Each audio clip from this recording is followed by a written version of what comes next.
คนเฒ่าบ่ได้หันกันทาง Facebook ก็เป็นหยังเนาะถ้าหลานลูกโรงเรียนมาก็จ้างให้สาว เข้าย้อนหลังอุ้ยกัน พอทุกเจ้าเพิ่นออกรายการแปลงย้อนหลังอุ้ยกำนี่นะก็ญาติโยมทั้งหลายช่วงที่2นี่ก็จะได้อู้ถึงเรื่องเข้าวัสาอาสันหบูชาแห่มน้อยแล้วก็มีคำถามของหลวงพ่อบุญปันเรื่องอวิชชาตัณหาอุปทานขอได้ให้ความหมายแล้วก็เกี่ยวเนื่องเกี่ยวข้องอะไรอย่างกับขันธ์5อีนะเดี๋ยวก็ค่อยอธิบายกันจะอู้กันไปแถมเกินชั่วโมงส่วนการเปิดสายก็เอาไว้เกินชั่วโมงหลังญาติโยมจะโทรศัพท์มาก็เอาไว้ตายชั่วโมงประมาณ4 โมงครึ่งเขาก็ค่อยโทรศัพท์มาหากันตอนนี้ก็ยังมีสถานีวิทยุตีรับสัญญาณอยู่ก็มีตี 104.50 FM 104.50 ตีวัดไฟหินนี่เนาะก็วันที่12เนอะวันที่12เอาไปตานเตียนแล้วก็ตานเสาวิทยุด้วยกันเวลาตั้งแต่ 9 โมงเป็นต้นไปวันที่12กรกฎาคมก็เชิญชวนศรัทธาญาติโยมท่านสาธุชนทั้งหลายด้วยนุ่งขาวห่มขาวไปเนอะญาติโยมเขาจะได้ไปไหว้พระสวดมนต์พร้อมกันสวดธรรมจักรเนี่ยกลางวรรษาเนาะแล้วก็ฟังธรรมะจากครูบาอาจารย์แต่ละตนในน้อยเสร็จแล้วเขาก็จะแสดงตนเป็นพุทธมามกะตัวนุ่งขาวห่มขาวถวายพระทหารเพลแล้วกินข้าวน้ำข้าวตอนแล้วก็แยกย้ายกันไปในวันที่12เป็นวันอาทิตย์พอดีเป็นวันโกนญาติโยมวันที่13เป็นวันจันทร์นี่เป็นวันศีลเป็นวัน8 ค่ำวันที่12นี่7 ค่ำศรัทธาญาติโยมก็เชิญชวนเนาะ12 กรกฎาคมที่วัดไฟหินเมืองฝางเพื่อก็จะมานะญาติโยมทั้งเมืองฝางทั้งเวียงป่าเป้าก็จะมาร่วมกับหมู่เฮาทั้งหลายก็เน้นญาติโยมทั้งในเวียงเนาะแต่ญาติโยมรอบนอกก็จะไปน้อยใจถ้าจะไปก็เชิญไปร่วมกันได้บ่ได้ปิดกั้นแต่ก็เน้นญาติโยมที่ฟัง104นี่เป็นหลักญาติโยมท่านทั้งหลายแล้วก็ที่102.25เมืองฝางก็ยังอยู่ด้วยกันอยู่ 98.75 ห้วยตองซักตย 88.25 สถานีวิทยุวัดศรีปันเงินตำบลยุวาอำเภอสันปะตองก็ขอบคุณท่านจำเริญชื่อเหมือนกันเนาะจำเริญเมืองฝางก็ดูแลวิทยุอันนี้ท่านจำเริญป่าจี้วัดป่าจี้เปิ้นดูแลที่สถานี 88.25 ได้เชื่อมสัญญาณตั้งแต่เวลาบ่าย 3มาแล้วก็เป็นประจำทุกวันพุธเนาะเป็นประจำทุกวันพุธ88.25 ที่สีปันเงินเปิ้นจะเชื่อมสัญญาณให้ประเด็นนี้ก็หลายท่านหลายคนก็คงจะไหลไปฟังหลายท่านที่ยังบัดตันได้ยินได้ฟังก็ไหลบัดตันก็วันพุธก็ค่อยมาว่ากันแต่วันพุธนี้อาตมาไม่ได้อยู่นะวันพุธบ่ได้เข้ารายการถึงมาเจ้าถึงมาบ่ายวันพุธมอบหมายให้ตุลุงยองแตนเนาะฝากในรายการนี้บอกญาติโยมได้รับทราบก็มาอ่านตึงเวลาก็จะโทรหาตึงเวลาแล้วก็โทรเป็นได้บัจัดรายการอย่างได้บอกล่วงหน้าอีมันสบายใจดีเนาะทั้งแม่แจ่มตัว 106.25 มนเสียงธรรมก็รับสัญญาณประเด็นนี้เปิ้นขยายเวลาเนาะแต่เจ้าก็เฮือช่างไปแม่แจ่ม 106.25 ก็หลวงพ่อเฮือเปิดตี2 กึ่งประเด็นนี้ก็ได้ฟังกันเนอะคนเฒ่าทั้งแม่แจ่มนะถ้านอนบ่หลับก็เปิดวิทยุตี2 กึ่งถึง7 โมงรายการธรรมะแม่แรงก็บ่าย 3 ถึง 5 โมงแรงตามกฎเตื้อนี่ตอนท่านอาจารย์อุดรอยู่เพิ่นก็จะปิด 6 โมงแรงประเด็นนี้ก็เพิ่มเวลาเมื่อค่ำเข้าไปตี 106.25 ก็เพิ่มเวลา 2 ทุ่มถึง 4 ทุ่มเนอะญาติโยมฟังดังมนต์เสียงธรรมก็จะได้ยินเมื่อค่ำยามคืนเนาะอันนี้ตั้ง 106.25 91.50 ก็ยังอยู่ด้วยกันอยู่เนาะเอาละ ก็ต่อไปก็จะได้จะสนทนากับท่านพระครูสุเมธธรรมเสวีในเรื่องของการเข้าวัดตะกี้อาจารย์ธรรมครูค้างตัดใดถึงไหนเนาะบัดแล้วใจก็ขอนิมนต์ครับเรื่องตาลเตียนนี่เข้าวัดไปได้สักเกินเดือนก็ต้านได้อยู่เนาะโฆษณามาใหม่ครับครับเอาชื่อมันมาครับศรัทธานี้ทำเฮาฟังหรือเฮาประพฤติปฏิบัติธรรมแบบสำเร็จรูปอ่ะครับครูบาอาจารย์เปิดศึกษามาอย่างดีแล้วครับตั้งอกตั้งใจฟังในสถานีนี้นะที่ครูบาอาจารย์แต่ละตนคัดมาให้พวกเขาทั้งหลายได้ยินได้ฟังไอ้เนาะครับแม้แต่เรื่องบุญนี่เหมือนกันอย่างท่านอาจารย์จะไปช่วยกันบูรณะไอ้เนาะเพราะมันมีอยู่แล้วล่ะบูรณะซ่อมแซมให้มันดียิ่งขึ้นไปยังนึกถึงที่แม่ที่อยู่ปะเศร้านะไปไหนได้กำเสาอินดูบนเนาะ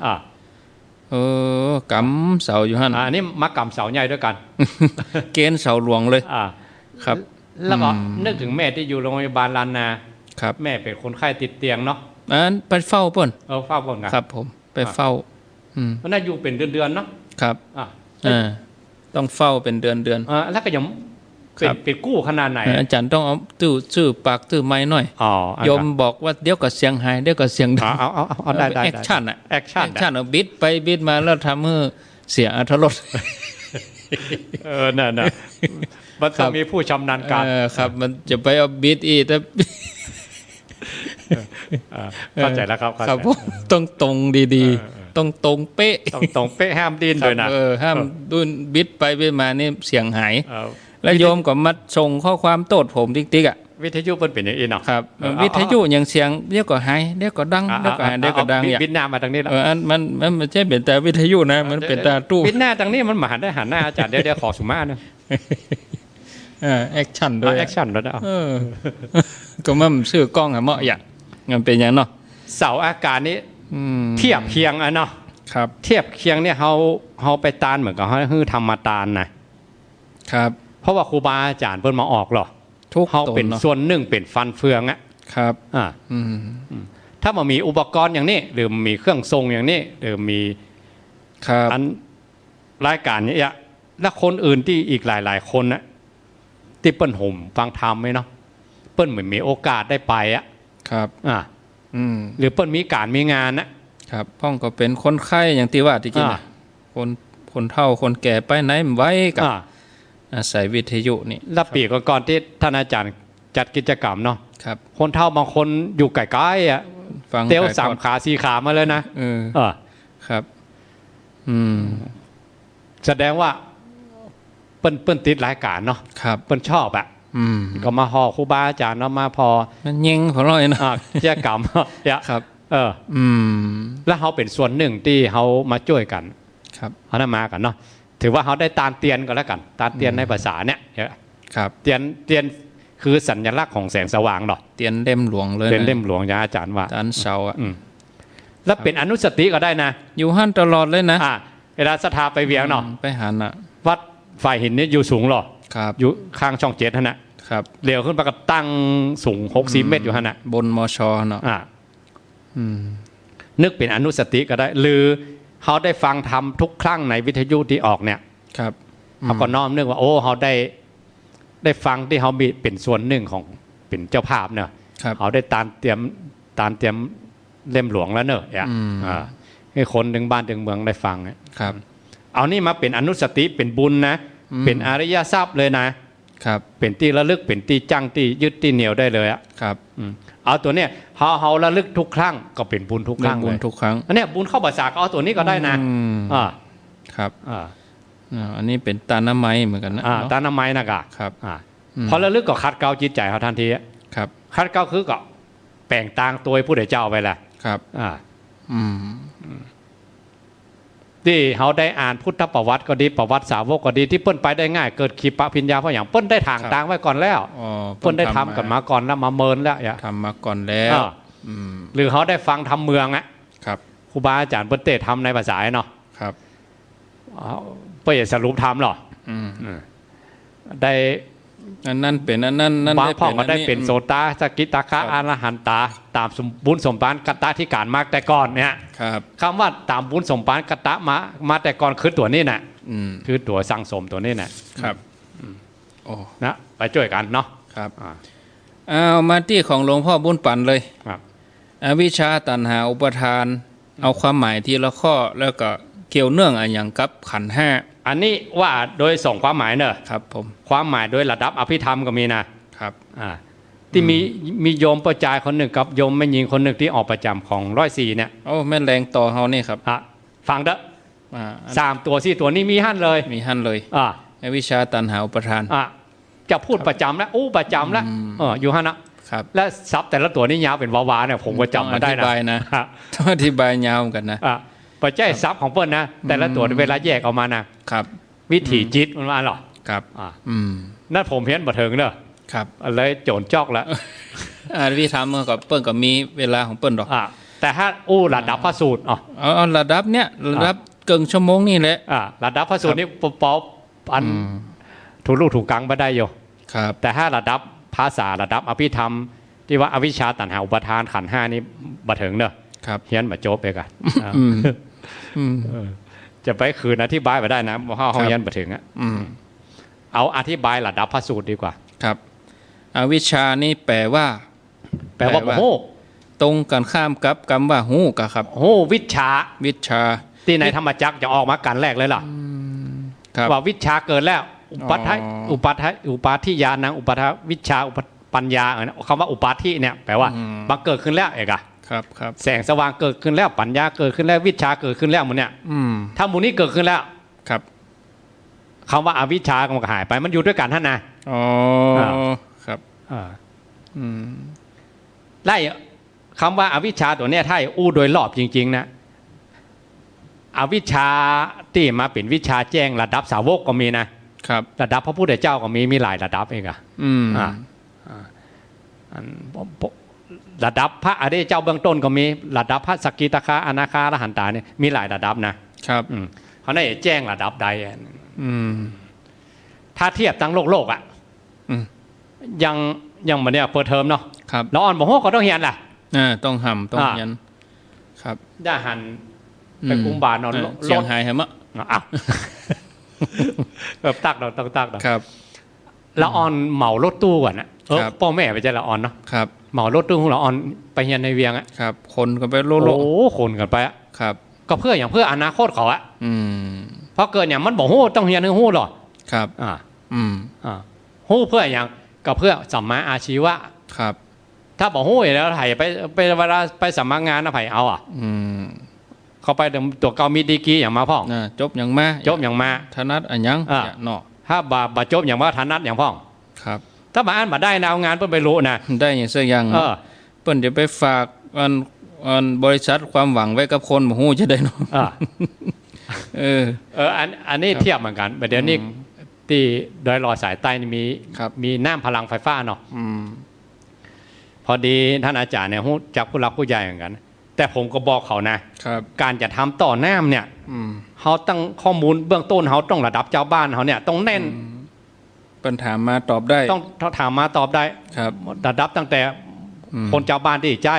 ไปหาอบตไปหาอำเภอไปหาชนประธานไปส่งไปที่กรมชนประธานกระทรวงเกษตรมันหรอแล้วผู้หลักผู้ใหญ่เปิ้นอยู่ทางปุ้นเลยเนาะเปิ้นระดับผู้บริหารนะครับถ้าเปิ้นออกปากแก่กรรมเนาะดูต่อนี่ละอ่อนเขาน้อยเนาะมันก็ได้นะกะแต่ถ้าข้อมูลเขาแบบแน่นเหรอได้ครับเหมาะแล้วไม่เสียหน้าผู้หลักผู้ใหญ่เปิ้นแหละมันบัดเต้นั่นข้อมูลเขาต้องแน่นเนี่ยอันนี้เหมือนกันและเอกละอ่อนเหมือนกันถ้าเทียบวิชาเนี่ยให้ไปทำการทำงานมีสัมมาอาชีวะอย่างก็ต้องห้ามต้องเฮียนนะจนมีวิชาขึ้นมาอีกอันนี้วิชาทางธรรมนี่เหมือนกันครับวิชาทางธรรมนี่มันเกิดขึ้นหลายอย่างหรอเขาจะฟังเอาก็ได้นะเขาจะคิดตรึกตรองเอาก็ได้หรือเจริญเมตตาภาวนาเอาก็ได้ครับมันปัญญาไม่เกิดขึ้นหลายต่างคำว่าวิชากับอวิชามันตรงกันข้ามกันนะครับอวิชานี่แปลว่าบ่โหแต่ถ้ามืดเนาะมืดถ้าอู้ถึงระดับอีกระดับหนึ่งเรียกว่าระดับ ปฏิจจสมุปบาทที่เขาท่องอวิชชากันนะครับ อันนั้นระดับอภิธรรมนะครับผมเนอะ วิชาสังการะนะ อันนั้นมันสูงล้ำไป ครับ เอาระดับพระสูตรเท่านี้นะ ระดับเจ้าบ้านเนี่ยครับ อันนี้นะ ครับ คือเฮียน เอามา ทั้งหูเอา ครับ ศึกษาเอา อวิชชาคือความบ่ฮู้ อ่า วิชาแปลว่าความฮู้ อ่า อ๋อครับ ต่อไปตัวตัณหานี่แล้วครับ ถ้าเทียบ ครับ อันว่าตัณหามี3ตัวหรอก ครับ อันถ้าเราออนไปในห้างเนี่ย ครับ มันค่าได้เสื้อผ้าหรือมันค่าได้การ์ตูนเหมือนค่าได้เกมหรือค่าได้อย่างมันเนี่ย ได้ของเล่น ค่าได้ของเล่นอ่ะ ครับ มันดิ้นขวาๆเลยนะ ปั่นลงหันเลย อาจารย์เคยอ่านคลิปเดี๋ยวอันนี้ตัดหาชัดๆอ่ะ ครับ มันค่าได้อ่ะ พ่อแม่บ่ฮื้อนี่ให้เลย ให้แล้วดิ้นขวา แสดงมามีอายอย่างแล้ว มีอายแล้ว ให้เลย เฮ้อบ่เฮ้อ ครับ ต้องยอมอ่ะ ต้องยอมมันอ่ะ พ่อแม่ต้องยอมอ่ะอุ้มไปจูหันเดดักแล้ว ดักแล้ว อันนี้สนองกามตัณหา อยาก สมอยากแล้วหรอ อยากได้ พอได้มามันม่วนอ่ะเพราะมันอยู่วันข้ามนะครับมันชอบของมันนะครับหักเนาะ พ่อแม่จะเครียดนะกันยากนะ ทนุถนอม ก็โง่อยู่เนาะ ครับเล่นอยู่หันอ่ะเที่ยวไปนอนด้วยนะ ก็มันชอบอ่ะ ถ้าหายเป็นได้เนอะถ้าหายนี่เดือดร้อน อันนี้เป็นเรียกว่าภาวะตัณหา ครับ มันจะอยู่ของมันอยู่ฮะมันเข้า อยากได้อยากมี บอดี้เกมมาใหม่หรือว่าของที่มาใหม่มาเกทับอะกัน ครับถ้าได้ของใหม่เหมาะ อันนี้มันเหมาแล้วหรอ สวะล่ะ สวะละก่ายแล้วเหมาแล้ว สวะอันเก่าอ่ะ สวะละ ได้อันใหม่แล้วเหรอ ตัวที่สวะนี่เป็นเรียกว่าวิภาวะตัณหา อ๋อครับเมื่อมันสวะแล้วไม่ไปให้กระป๋อกระแมวแล้วหรอก ครับ ไปดิ้นควาดเอาหำละอย่าสวะอันเก่าก็ได้ของใหม่แฮมอันนี้เทียบตั้งโลกนะแต่ตั้งธรรมะเขาเหมือนกันความอยากได้อยากมีอยากเป็นในภพในชาตินี่เหมือนกันเนาะในการเวียนว่ายแต่เกินเนี่ยอยากจะไปสวรรค์อยากว่าไปเป็นพรหมเนี่ยมันมีเหมือนกันหรอครับอยากไปเป็นท่านเป็นนี่ ครับแล้วเมื่อมันได้สมปรารถนาอยู่กับม่วนกับเพลินในกามคุณของโลกม่วนเนาะม่วนอ่ะครับแต่มันม่วนแบบนี้มันม่วนมันสิ้นอายุขัยอ่ะมันมีเหมือนกันหรอมาจีรังยั่งยืนแล้วมันมาจีรังยั่งยืนนะมันหมดได้อ่ะชั่วคราวชั่วคราวครับหมดแล้วมันก็จะไปสร้างผู้ใหม่ๆผู้อีป้าเกิดทำไมชอบไม้แถมหมอจักตีเนาะหมอจักจบอันย้ายตีครับและตนละหันตาเจ้าทั้งหลายเปิ้นดับโลกเปิ้นหมายใจง่ายนะอย่าพวกเขาทั้งหลายเขาง่ายไปง่ายมาง่ายไก่นี่ง่ายไปฮันไก่นั่นง่ายไปนี่อย่าครับแต่ในตำราท่านบอกว่าถ้าพระอริยเจ้าทั้งหลายเปิ้นดับเหตุท่านเลยดับก็จบเลยอ่ะมันบัดต่ออ่ะครับจนมีกรรมหนึ่งคำว่าปฏินิสโคดีดออกเลยนะนิสโตนิชิโวในบทนิโรธอ่ะครับดีดออกเลยอนาลโยบะอารมณ์อะไรตั้งหลังนะครับมีกรรมเมืองเหนือเขาว่าเหมือนกันเอาตั้งหน้าเป็นไปเอาตั้งหลังเป็นยอมย่าครับเอาตั้งหน้าเป็นไปอันนั้นเพื่อนเหมือนกันเอาตั้งหลังคือโลกวัฏฏะสงสารเพื่อนหมาอารมณ์อะไรดีดพื้นไปเลยครับแม้แต่นิดนึงก็มาอะไรวะนะแต่พวกเขาตั้งหลายเขามียางเหนียวอะมันอะไรอะมีใจนอกอะมันต้องนักลูกหลานอย่างวันเสาร์วันที่หรือปิดเทอมเมินเนี่ยปิดแล้วลองเปิดเทอมวันนี้ก็ง่อมหาแม่อุ้ยอยู่กับหลานนะมันหักกันมอกได้เองอะกองหาไม่ได้จะเลิกโรงเรียนอะไรหาหลานอยู่ด้วยกันก็คบกันนะครับยิ่งหลานไปโรงเรียนวันแรกซ้ำให้กันอดโทษไปแรงนี่ยืดซองยืดซองกันกองหาหลานมาอันนี้กันหรอเพิ่นถึงเอามาลงคลิปลงไลน์อย่างกันเราอุ้มหลานไปแต่งตัวเฮ้อหลานเนาะอันนี้เอาหลวงพ่อพุทธปั่นเข้าใจหรอครับอันนี้เขาว่าอันนี้ตัณหาคือตัวนี้แหละครับมีตัณหา3อย่างมี3อย่างใครได้ใครมีครับมีแล้วก็ชอบแล้วก็เบื่อเราไปซ่อมใหม่ต่อไปอุปทานเนาะอุปทาน3ตัวนี้เป็นเหตุที่ทำเมื่อเนี่ยอุปทานเกิดอุปทานยึดมั่นถือมั่นตัวอุปทานนี่คือตัวตุกนะแล้วอย่างที่อันเปิ้นว่ามันเป็นอุปทานอีหรอคืออันเนี้ยกะอันนี้เป็นกรรมภาษาเจ้าบ้านอุปทานหมู่เนี่ยมันเป็นอุปทานอย่างแม้แต่อันศัพท์ตั้งโลกเปิ้นพอเขาว่ากล้าขายเหมือนกันนะครับอุปทานอุปสงค์อุปทานนั้นปล่อยทำอย่างนะแม่นนะปัจจัยเข้าปัจจัยออกอันนั้นก็น่าทำอย่างครับอันนั้นคนละตัวกันเนอะ สังคิตเตนะปัญจุปทานขันธาทุกขาว่าโดยย่อขันทั้งห้าอุปทานขันทั้งห้านี่เป็นตัวทุกข์คำว่าอุปทานนี่คือเป็นตัวทุกข์แล้วหรอคำว่าตัณหานี่มันอยากมีอยากเป็นมันยังเป็นตัวทุกข์เลยนะครับแต่พอมันไปยึดว่าเป็นของเฮาเนี่ยก็เอา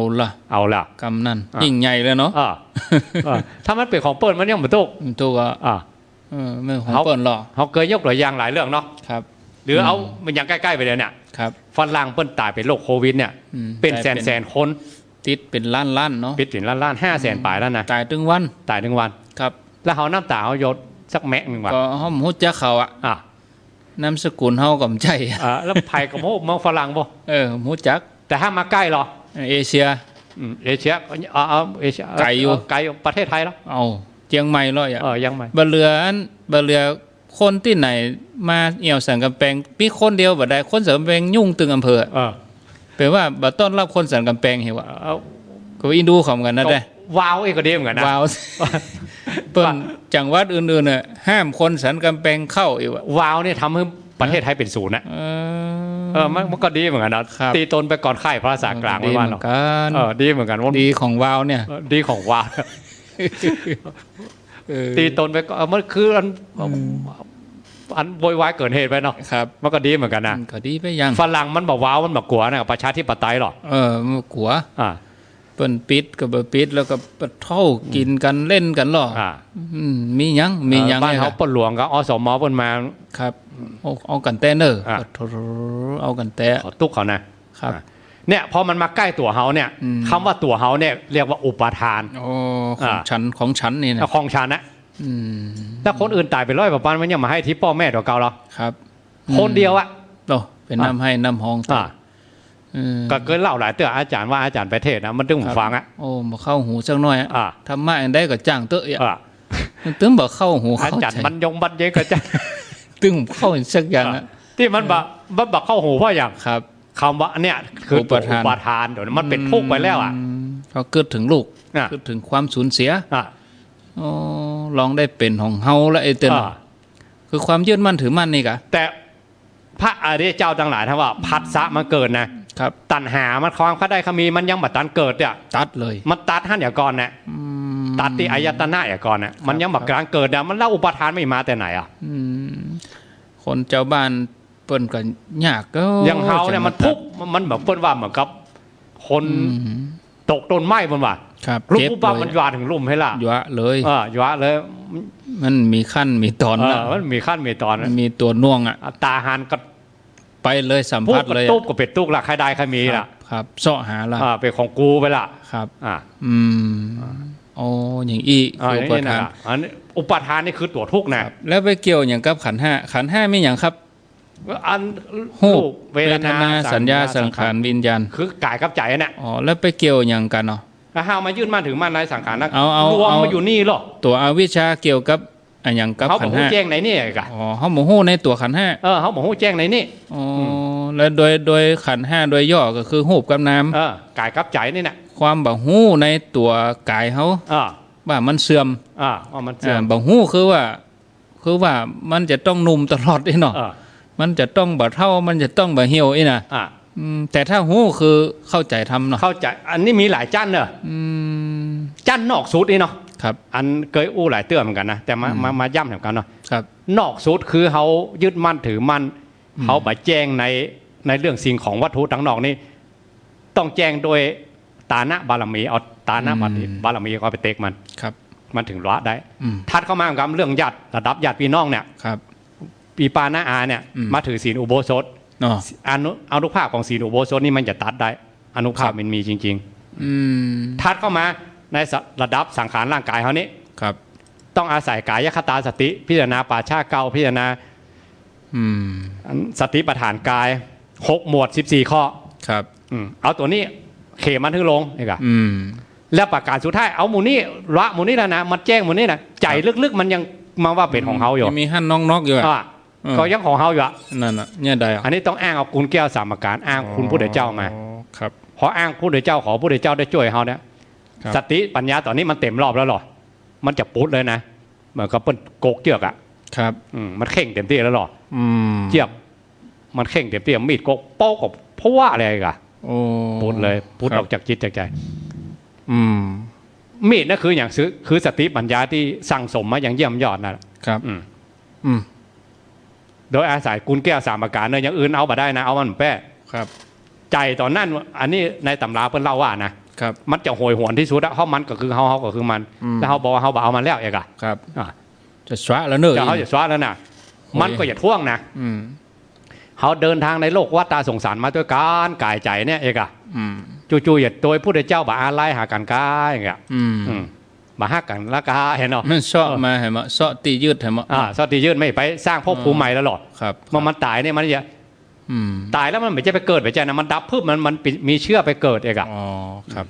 ถ้าตนละหันตาเจ้าทั้งหลายพระอริยเจ้าทั้งหลายเปิ้นมีเชื่อไปเกิดอะ อืม แต่เฮานี่เหมือนได้มันมีเชื่อไปเกิดอะ ครับ อ่ะ อืม นั้นแต่ถ้าเปิ้นโกกอุปทานเหรอเนี่ย ครับ ปุ๊บขาดก็ขาดเลยนะขาดแบบอนันตการมันอะ ครับ บอกมาต่อแถมซ้ำนะ อืม อ่า อันนี้หลักธรรมเหล่านี้หรือว่าทรัพย์หมู่นี้จะเกิดขึ้นตอนไหน ตอนปฏิบัติตอนเฮียนตอนหยังอีกอะครับ ต้องสั่งสมสติปัญญากับ อ๋อน่ะบัดแต้มว่าเนี่ยยังไม่อุ้ยปะอุ้ยเขานี่ก็จะโตดตันทิ้งกันนะเนี่ย เขาบอกว่ากินมากๆเอา ฮะ กินมาก สำเร็จรูปเนาะ ๆสำเร็จลูกคือปฏิบัติเอาเลย อวิชชาอย่าตัณหาอุปทานเนี่ย อ๋อ โอ้ แค่ซับมาได้ท่องมาแล้วก็ยังยาก โท เออ ลองถามมันผูกกะ อ่า อันสามอย่างนั้นมีหยังอย่า ก็อันนา ก็วันที่หนึ่งก็ได้สามตัวนี่ คือจำสามตัวพวกะ เออ เวลานี่ เออ เวลาธรรมะนี่สมาจนเวลาวันที่หนึ่งเห็นนี่ นั่นก็ จะมาได้ว่าตัณหาอุปทาน จะได้ขันธ์ห้าก่อนนี่เอ เออ อ สู้เขาไหว้พระสวดมนต์เสร็จนั่งคัดสมาธิ ครับ พอลมหายใจเขาออกอันนี้ อันนี้ดีกว่า เรฟังมาเป็นชั่วโมงนี่อีก ครับ อันนั้นจะเปิ้นจะมาเองเนาะ อันนี้มาเป็นเพิ่มพูนสติปัญญาเพิ่มความเลื่อมใสมาได้หรอก ครับครับ ตัวแต้ๆคือเขาไปนั่ง ภาวนาบ่ ครับ เดินจงกรมก้าวเดียวก็ยิ่งกว่านี้อีกนะ อ๋อยิ่งใหญ่ตัว เทียบว่ามันก็เขาคือตานะครับ อืม ห้าม อืม วันข้ามอ่ะ ครับ มันก็ไม่เป็นตานะ ลองโยกเกณฑ์เหรอ ลองเอาเข้าบาทสักเข้าก้อนหนึ่งเนี่ย ครับใส่บาทเลย ใช่ปะครูบาอันน่ะตาเราบารมี เป็นตาลเลย แล้วอันไหนอาจารย์ว่ายากอ่ะ ครับ นั่นแหละว่าห้ามวันข้ามก็เอาเข้าก้อนเดียวใช่อ่ะ อันตีห้ามวันข้ามนี่กา ก็สัทธามันต้องห้ามวันข้ามแล้ว ตาลเลย ตามเลย ทำลงมือทำทัน ลง ที มือทำเลยเอาทันที ครับ วันที่12เนี่ย 12 ไปยกเสาก็ตาหน้าบารมี บางทีกับผมจ้างอู้เล่นโยมเหมือนกัน ครับ อู้เล่นโยมว่าเฮาพุทธเนาะพุทธศาสนิกชนตานศีลภาวนาบางทีเฮาตานนี่เฮาจนกันไปลุ่มๆนะ ตานไปไหนไปด้วยกันลุ่มๆจะตันหั่นตันนี่มันตานได้ ถ้าถึงเวลาวันศีลนี่หายไปกับคนอ่ะศีลเขาไม่ค่อยเอาอย่างบางทียังลูกคืนศีลก็มีศีลไม่ค่อยเอาภาวนายิ่งไปใหญ่เลยอ่ะเนี่ยยิ่งภาวนายิ่งมาเอา5 นาทีนี่เป็นเรื่องตีลำบากขนาดระยะตานนี่เขาพร้อมพูดถึงว่าตานเขาตานเต็มตีแต่ในภาษานี่เขาก็เลื่อนระดับขึ้นมาอย่างน้อยก็ได้ข้อศีลแล้วก็ได้ภาวนาเนาะ อันนี้ตายอาจารย์หน่อยอาจารย์ว่าไผ่ไปอัครสาวิกาผู้ได้เจ้าฝ่ายขวาผู้มีปัญญาอันเลิศที่สุดเทียบกับพระสารีบุตร ด้านไหน ด้านเป็นมือขวาขององค์ฝ่ายภิกษุณีกัน อ๋อครับไผ่ ก็นั่นน่ะ พระนาเขมามาเหสีของพระเจ้าพิมพิสาร ครับ ด้านใด ด้านผู้มีปัญญาอันเลิศที่สุดเองอะ โอ้ สร้างบารมีมัตตแสนมหากัปนะขอได้เป็นอัครสาวิกาฝ่ายขวาของพระพุทธเจ้า ครับ ตอนแรกอะอย่างที่อาจารย์ว่าแต่เกี้นะกะ ครับ จังพระพุทธเจ้าด้วยนะ นั่นน่ะมาเอาเลยอะ เมาเลยอะ ครับ ตัวเก่าเป็นพระราชินีรวยที่สุด ถ้าพระบัตรเทียบพระนางประชาวดีที่เมืองกบิลพัทนั้นเป็นมีขุมทรัพย์ของโพธิสัตว์เจ้าเนาะแต่เรื่องกล้าเรื่องขายเนี่ย ครับ กษัตริย์ที่รวยที่สุดในสมัยนั้นคือพระเจ้าพิมพิสาร อ๋อ ที่เปิ้นรวยเพราะอย่างพ่อเมืองเปิ้นมีเศรษฐีนัก อืม ถ้าสมัยนี้คือบริษัทข้ามชาติอะเนาะ ครับ นักอะเศรษฐีนักก็เก็บภาษีได้นักอะเพราะกล้าไม่ขายนักอะ เป็นพระราชินีที่รวยที่สุดดอกเขาก็สวยที่สุดเองอะ ครับ หนึ่งในแคว้นมาโคตอะพอผู้ใดเจ้ามาเตดที่สวนตาลนม ครับ พระเจ้าพิมพิสารปาลูกน้องไปหมดอะ 12,000 มา 12 นะโฮด คุณไปเนาะ ไปกันหมด เครื่องแล้วกันเนี่ยเครื่อง พระราชินีบอกไป เพราะหยัง ได้ยินข่าวว่าผู้ใดเจ้าเตะเรื่องตุก เตะเรื่องตาย มันเคยปะตุกนี่มันถ้ามาอู้กัน พระอู้กันแล้วเขาเป็นสาวเขาบอกฮู้จักเขาเนี่ย ครับครับ แล้วไม่มีตุ๊กมาแต่ไหนได้ปะเนาะก็ชอบร้องทำเพลงด้วยครับจนพระเจ้าพิมพิสารแต่งเพลงให้คนมาห้องแล้วว่า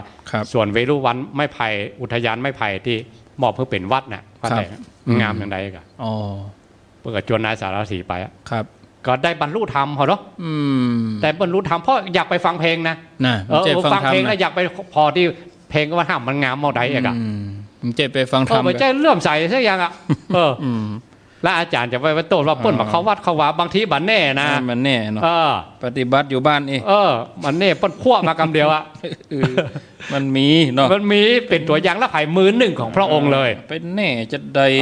บทเปิ้ลถึงเวลาของเมื่อนะมันตัดขั้วมากำเดียวนะมาตายเขาควายกับลังว้องเนาะเป็นแน่จะใดอาหารเพราะว่ายังไผ่ก็เอาหมาดไผ่คนนะเอาหมาดนั้นอยู่กับนางร่องนางดำเนี่ยนะสันตติได้ก็เอาไปเอามุกทุกข้อเอาหมดสันตติมหาอมาตย์แล้วก็ฮบเก่งเลยนะฮบเก่งแล้วเปิ้นประธานรางวัลเฮ้เมาเหล้าเราปัดสองปัดแซงนางฟ้อนนางรำนั่นมันรำแล้วกับไปจังได้โอ้โหตายสองหน้าฮะก็เมาปัดสองปัดแซงเวลาเสียใจก็เสียใจสุดๆอ่ะสุดๆเลยสุดๆอ่ะแล้วให้ว่าสันตติอามาตย์ได้จะได้เปลี่ยนอาหารตาแล้วไผ่อย่าไปเชื่อสำเร็จทำได้ห่อขึ้นไปถึง7 เจนก่อนบรรยายเรื่องที่เราปัดสองปัดแจ้งน่าเป็นทหารฆ่าคนมาตัวใดตัวดีอ่ะบอกกองคนตายช่องหน้าสว่างเลยเนี่ยบันแน่บันแน่เพราะนั่นศรัทธาบางคนเพิ่นบอกเคยเข้าวัดเข้าว่าหรือฟังธรรมะก็เกิดกระตุกใจขึ้นมาอย่างรุนแรงเนี่ยแวบมามันได้คำตอบหรอจะเอี้ยอย่างอันเนี้ยอย่างอีกาอย่างเฟซอาจารย์ไม่ได้มีอีกาเอาหมดเวลาสำหรับการอู้กันเอาอู้กันมาชั่วโมงเกิงเนาะลองฟังญาติโยมก่อนมั่วนะอาจารย์ตัดเวลากันนะมันเวลามันเป็นตัวกำหนดหรอเดี๋ยวญาติโยมจะมีส่วนร่วมเนาะครับเอา0998366322เอาญาติโยมฟังที่ไหนคลื่นใดก็แจ้งผลการรับฟังเข้ามาตัวโทรศัพท์เข้ามาฟัง 88.25 สถานีใหม่นี่เนาะ88.25 ก็ดีฟังตังแม่แจ่มปุ้นก็ตามหรือว่าฟัง 104.50 ที่ฝ่ายหินก็มี2 งานเนาะฝ่ายหินนี่นะประชาสัมพันธ์ไว้วันที่4ก็ที่พุทธสถานแล้วก็วันที่12ก็ที่วัดฝ่ายหินก็เชิญชวนเอาหลวงพ่อมานิดมาเจริญปอนไว้สาชอบการกราบคารวะท่านเจ้าทั้งสองรูปว่ามาด้วยซึ่งพึงใจการสนทนานี่นะท่านครูท่านที่2 ท่านนี่นะโอ้โหสุดยอดสรุปแล้วการเปรียบเทียบที่สำเร็จรูปนี่ยังว่ามีสำเร็จรูปเนาะท่านอาจารย์เนาะเป็นมาถ้าก่อนเดียวนี่ว้าวนี่นะแปลว่าสะดุ้งกัวเนาะถ้าฟาวนี่ให้เกินกติกาก็หาฟาวยกเลิกไปเลยใจด้วยเป็นเหลืองเลยเป็นเหลืองฟาวครั้งนึงนะฟาวยกเลิกคัดเรื่องใหม่ครับเนี่ยเป็นฟาวเนาะคนเอาเนาะเกียร์จันพูดเรื่องตัณหาจนมือนี่เนาะมันทุกอย่างถ้ามันได้ก็เป็นทุกข์ไปแล้วเป็นทุกข์ได้เสียอกเสียใจมีความสุขเศร้าลำไรลำพันธ์ของบุคคลไว้แต่เป็นทุกข์เนาะอับไปยี่หิสัมปยุกโคทุกโคของมันประสบกับสิ่งที่ม้วนของเป็นทุกข์พอใจเป็นทุกข์ระดับแม่นเนาะฟังไปผมฟังแล้วแต่เจ้าระดับนะมานั่งนี่2 คนเนาะโอ้ยินดีเนอไว้สาครับจักจุ๋งสาตุสายต่อไป0998366322อ้าวมีเข้ามาจะอู้จะก็ขอเจริญปอนอยู่ที่ไหนตั้งได้เมืองฝางก้าฟัง 104.5 ก้าอ้าวเจริญปอนนมัสการจ้าโยมพิสมัยว่าจะได้2 วันบ่ได้โทรหาโหแต่ก็ฟังอยู่จ้าฟังได้ยินชัดอยู่เนาะแม่ลิมนี่แม่ลิมชัดแจ้งเลยเป็นเลยแล้วไปเจอวันที่12เนาะ12ก่ะ12วันอาทิตย์ถ้ามาคงไปไหนวันพุธจะไปรอเตียนที่เวียงป่าเป้า มันผูกนะผูกเฮือตุลุงยองแตนเนอะก็นึกว่าจะไปเอาหน่อโอ้มีกะหน่อเอาเฮือเขามาเฮือเขาเอามาวันที่12หมูเวียงเป่าๆเอามาเลี้ยงโมทนาเนอสาธุถ้าพวกเขาผลิตลามแปลหน่อมาแต่ไงขนมาสักลำรถเนาะเจ้าด้วยประกาศดีมีสุขสายต่อไปเจริญปนจากตังใดที่เวียงฝางเจ้าแจ้งหัวลิ้นเวียงฝางแจ้งหัวลิ้นฝางชัดเจนดีชัดเจนฟังทั้งเมื่อบ่าย3แล้วก็เจ้าฟังดีแล้วฟังแล้วเป็นได้ถามหน่อยเจ้าจนลูกเสียชีวิตไปแล้วถ้าเป็นแม่ตอนคนเข้าลูกจะได้5เจ้านี่แสดงว่าฟังใหม่นี่แสดงว่าฟังใหม่อย่างบ่โทษคำถามนี่เปิ้นถามกันตั้งเมื่อสถานีเปิดใหม่ล่ะเดี๋ยวเป็นอย่างจะตอบให้อยู่มันใกล้เข้าภาษาเนาะแม่ตานให้ลูกได้ก่ออีเนาะเดี๋ยวรอฟังเด้ออันนี้สาธุเอาไปส่งงั้นไปส่งการหลวงแหมหล่อมเนาะเจริญปนข้าพเจ้าเจ้าท่านพระครูทั้ง2ลูก2องค์เจ้าจากตั้งได้โยมโยมไหนทำทุกอย่างโยมโทษจากไหนมีสังกะแปงเจ้ามีตาลมีเดินจงกรมนั่งภาวนาทุกวันโยมได้นักอยู่กันเนาะเจ้าเนาะโอ้สุดยอดละกะดีละกะทำให้ครบเอาในภาษานี่เอาเข้มข้นกว่าปกตินะเจ้าเข้าภาษานี่นะเพิ่มเติมเข้าไปแถมไหมกะเจ้าโยมกะทำทุกวันวันหนึ่งก็ได้1 ชั่วโมงเจ้าโอ้ดีละเจ้าโมทนาเจ้าโยมฟังอยู่เจ้าสาธุสายต่อไปเจริญปนไว้สาเจ้าท่านพระครูเจ้าเกตการามเจ้าบาดจะได้โอ้นกห้องตัวแม่จันติบฟังชัดดีกว่าถ้าสวดมนต์มันเป็นมาตุ่นไปสวดตัวก็ได้สวดตัวแล้วเจ้ามันจะมาเจ้าต้องมาได้หรือจ้ะฟังแล้วเป็นได้ฟังแล้วเป็นได้พ่อมันก็มีที่เจ้าดีเจ้าเป็นคำง่ายๆที่เข้าใจดีง่ายๆเจ้านกเนี่ยตัดโทรศัพท์มาก็เดือดอะไรถ้ามีโทรวิทยุมันก็บ่อู้กะเจ้ามันเกยกะเคยได้ยินเสียงแกล้งเป็นหยังก็ดีนะกะเนาะเจ้าโมทนาเจ้ากำลังใจนันทครูนะเจ้านกนี่มันจะห้องตอนที่รับโทรศัพท์วะถ้ารับโทรศัพท์มันก็บ่ห้องวะเจริญปนในไว้สาตั้งเจ้า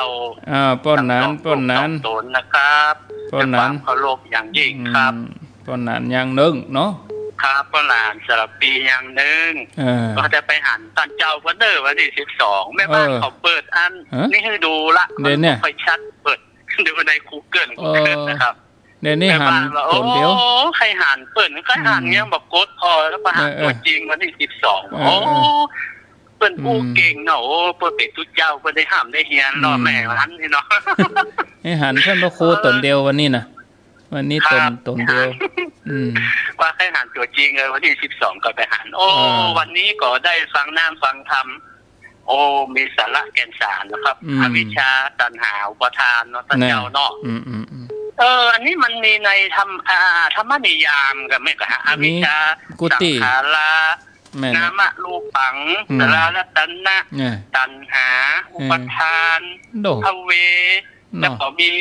ชาติชรามรณะอุปาญาตให้มีในธรรมนิยามเนาะท่านเจ้าเนาะจำได้อยู่เนาะว่านั้นเนาะลืมละเมินแล้วครับกินป้อนนานมาเลยอ่ะ ถ้าฟังท่านเจ้าอธิบายเนี่ยโอ้แจ่มแจ้งดีเนาะมันมีความไพเราะลึกซึ้งดีแน่นอกแน่นใจครับก็ได้ระลึกได้นึกไปตามธรรมะที่ท่านเจ้าได้อธิบายมีจิตใจได้โน้มน้าวคอยตามได้สบายอกสบายใจดีครับโอ้สาธุสาธุไว้สาท่านเจ้าทั้งสองลูกสองตนนะครับไว้สาครับ12ก็ปะกันเนอ12กรกฎาคมเจริญพร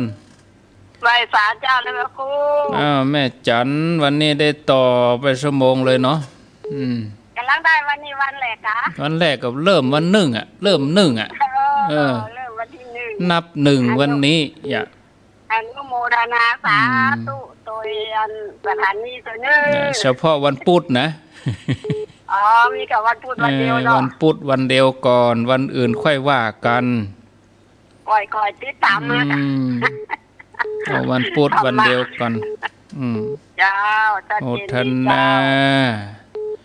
0998366322เจริญพรนมัสการครับผมรายงานตัวครับแม่อายตาตอนครับผม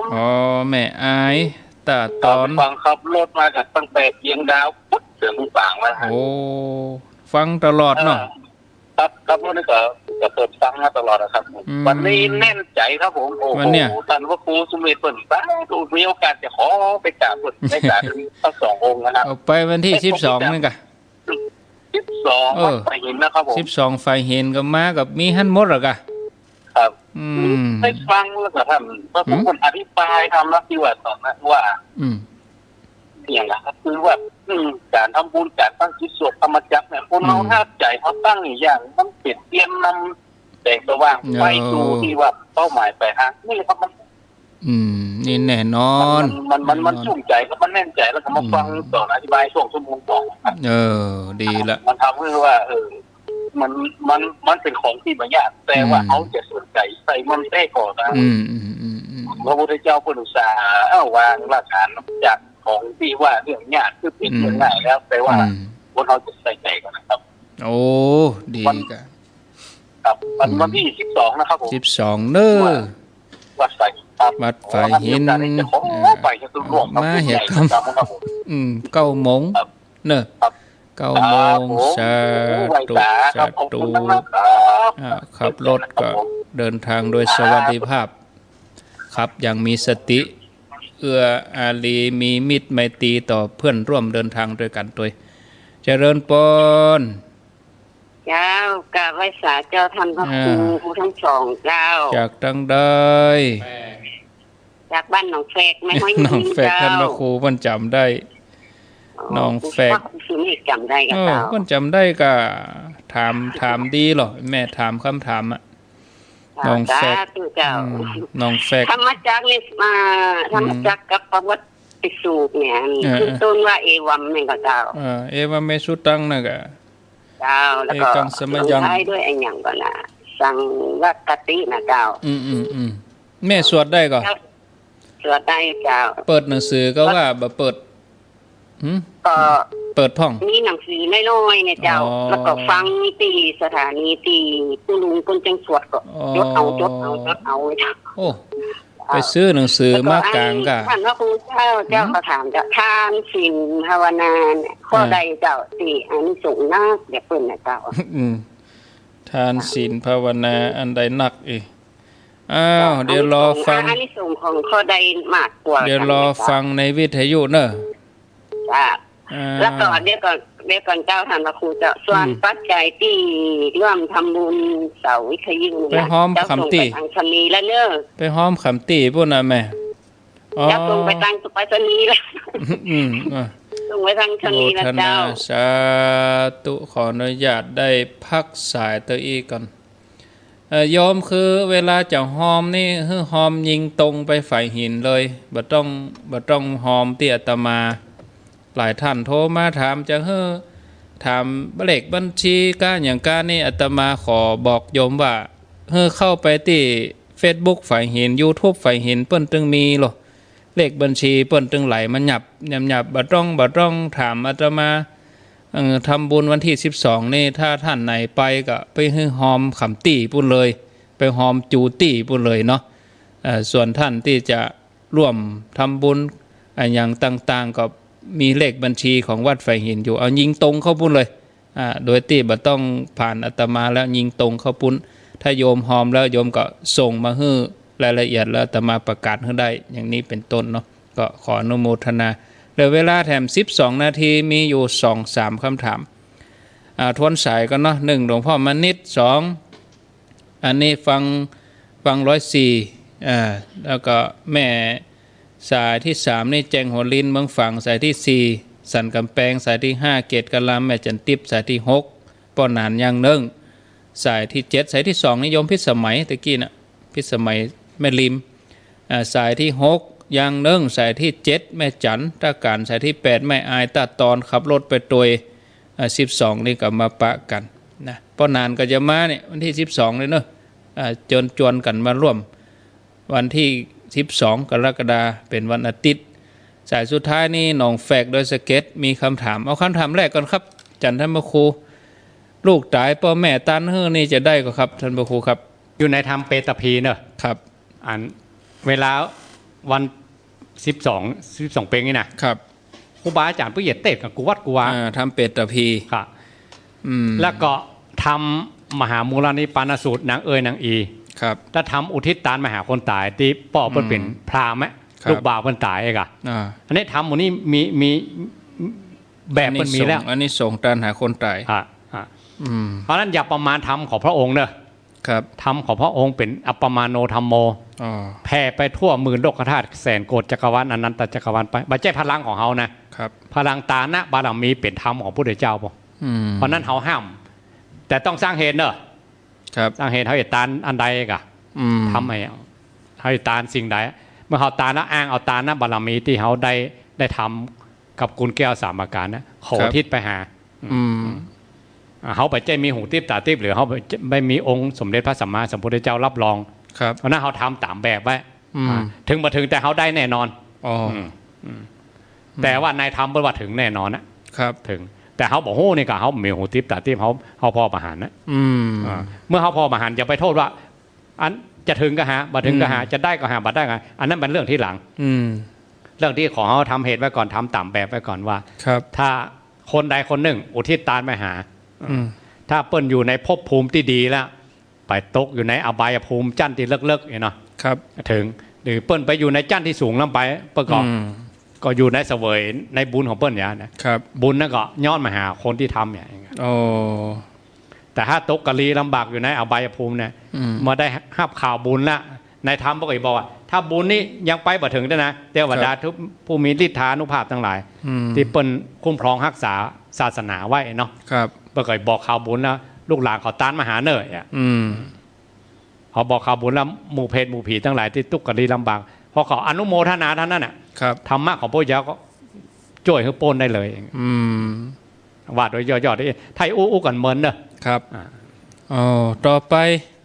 อันนี้หนองแฟกโดยสเก็ตตานศีลภาวนาอันนี้ส่งอันใดนักกว่ากันครับเริ่มต้นอย่างแม่เรื่องเอวเมสุตังก่อนครับธรรมจักรถ้าสูตรต่างๆเนี่ยนะจะขึ้นต้นโดยตัวนี้หมดเป็นกรรมของพระอานนท์เนอะเพราะพระอานนท์นี่เปิ้ลเป็นผู้วิชัชนาหรอที่เป็นผู้พุทธาตอบคำถามพระมหากัสสปะมีอยู่3เป็นผู้พุทธา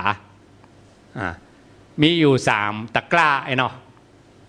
ถ้ารุ่นแรกๆจริงๆเปิ้ลเรียกว่าธรรมวินัยนี่ครับแต่พอมาสั่งกัญญาณครูบาอาจารย์เปิ้ลเรียบเรียงเป็นหมดแล้วถ้าธรรมวินัยนี่ก็แยกไว้ว่าถ้าเป็นเรื่องวินัยนี่ก็คือพระอุบาลีเป็นผู้วิชัชนาพระสุตตันตปิฎกกับพระอภิธรรมก็คือพระอานนท์เป็นผู้วิชัชนาอันนั้นเวลาจะขึ้นพระสูตรต่างๆเนี่ยเอวัมเมสุตังเอกังสมยังภควาข้าพเจ้าได้ยินจากพระโอษฐ์ของพระองค์อย่างนี้ว่านี่เป็นกรรมของพระอานนท์ในแต่ละสูตรนี่ไปยกย่องพระอานนท์หรอตัวอีกก่อนเนาะครับแต่อันนี้ส่งกับบัจเจถ้าเขาจะไปวัดอันใดนักอันใดน้อยนี่คงบัจใจกันเนาะถ้าคนฮือตานบอกว่าอันภาวนาได้นักคนฮือตานก็จะน้อยใจแหมยะบารมี10นี้งั้นศีลภาวนามันก็อันเปิ้นอย่างว่าถ้าอู้เรื่องบารมี10เอา1ไว้ตั้งหลังนะตา1ศีล1เนี่ยถ้าสร้างบ้านเนี่ยคนที่เก่งช่างเล็กช่างมุ้งหลังคาช่างปูนช่างไม้ แล้วเราลองไปเปรียบเทียบกันเนาะครับช่างเล็กมันดีกว่าช่างปูนกะมันก็เหมือนเก้าดีเหมือนกันเปิ้ลดีของเปิ้ลเนี่ยดีในส่วนของเปิ้ลเองอะนั่นบารมี3อย่างนี้เนาะครับเป็นสิ่งที่ขัดเกลาจิตใจมดเองอะถ้าตาหน้าบารมีเนี่ยขัดเกลาจิตใจในเรื่องมัจฉริยะความตนีทีเหนียวความขี้จิโดยตรงเลยศีลบารมีนี้จิตใจที่มันหยาบๆอ่ะครับมันจะเข้าถึงธรรมะของพระพุทธเจ้ามาได้ก็เอาเป็นกระดาษทรายคัดก่อนมันหยาบลงไปอ่ะครับถ้าเป็นมีดก็มันเป็นมีดขี้ลืมอ่ะครับเอาโฟนนึกมันคมอยู่ก่อนเองภาวนานี่เป็นระดับสติปัญญาแล้วนะครับจะตัดกิเลสอะไรกัน3อย่างนี้ไปด้วยกันเรียกว่าสัมปันโนครับถึงพร้อมต้องไปด้วยกันเป็นชุดกินยาต้องครบ3 เม็ดธรรมะเป็นชุดกันถ้ากินอันเม็ดใดเม็ดหนึ่งบ่หายนะเนาะถ้ายาวเรื่องทานน้ำไม้ศีลไม้ภาวนาไม้บุญกิริยาวัตถุ3ไม่เนาะถ้าขาดข้อใดข้อหนึ่งกับสัมปันโนอ่ะครับต้องถึงพร้อม